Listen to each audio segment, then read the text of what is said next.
Primary and secondary authority. This presentation will examine the content and sources of primary and secondary authority.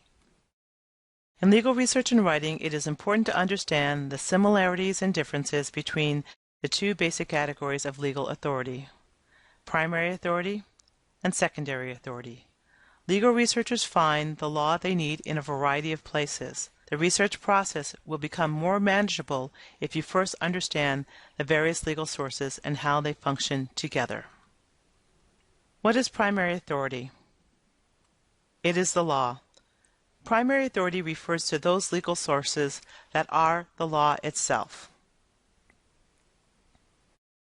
Primary authority is also created by the state and federal branches of government. Primary authority sources. The sources of primary authority are the three branches of government. The legislative branch. The federal and state legislatures enact codes or statutes. The executive branch. Federal and state agencies fall under the executive branch. These agencies pass administrative regulations. The judicial branch. Federal and state courts publish case opinions. What is secondary authority? It is information about the law. Secondary sources are materials that discuss and comment on primary law. It is produced by legal scholars and publishers. Secondary sources are written by scholars, judges, and others to provide commentary and background materials on the law. Although they are not the law itself, secondary sources can help a researcher understand a particular body of law as well as find primary law on a subject. They are particularly helpful for first-year students who tend to know very little about most legal subjects, as well as for experts in a particular field who refer to these sources when developing law in their areas. What are the primary sources of law? Primary sources include enacted law and judicial decisions. Enacted law is created by the legislative and executive branches. It includes the following: constitutions, statutes, administrative regulations, and ordinances. Judicial decisions result in case law. Order of authority, federal and state. Constitution.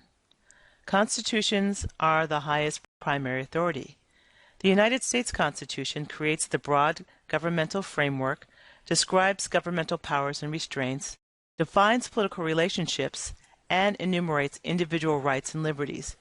Each state has its own constitution, which is subordinate to the U.S. Constitution, but which may enumerate more rights for its own citizens. Statutes. Statutes are passed by the legislature and signed by the executive. The federal and state constitutions are sources of legislative power. Administrative regulations. Regulations are created due to powers delegated to executive agencies by legislatures. By statutes, legislatures grant the powers for agencies to create and adopt rules and regulations. Case law. The next slide will discuss in more detail what case law does. What does case law do? As a common law system, U.S. case law has two basic purposes. First, case law creates law when no law has been created by the legislative or executive branch. The law created is called common law. In the next slide, we will discuss stare decisis and precedent, which are key principles of common law.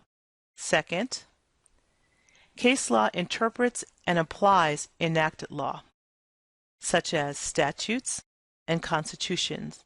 In addition, courts can also examine administrative regulations and ordinances. What are precedent and stare decisis? In a common law system, the concepts of precedent and stare decisis are very important.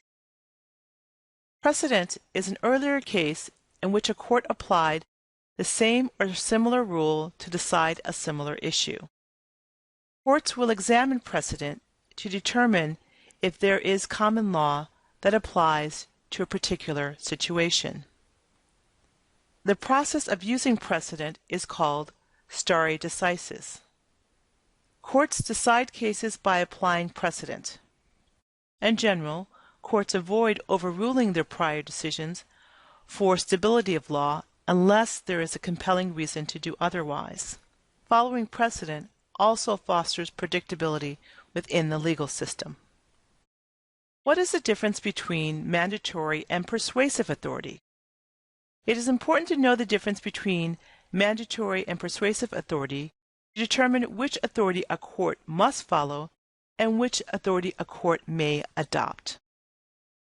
Mandatory authority, sometimes referred to as binding authority, only consists of primary authority, must be within your jurisdiction, includes prior decisions of higher courts to which you may appeal. For example, a trial court in Florida must follow state statutes and decisions from a higher Florida court because they are binding authorities. When considering if law is binding, you should look at both the jurisdiction and the level of the court. Persuasive authority, non-binding, primary, and all secondary authority outside of your jurisdiction. Persuasive primary authority is law from a lower court or a different jurisdiction that gives guidance but does not have to be followed. For example, a Florida court does not have to follow a Georgia court's decision. Likewise, a justice who sits on the Supreme Court of Florida is not required to follow a Florida trial court decision. The fact that primary authority may be mandatory or persuasive is illustrated in the graphic in the lower right corner of this slide.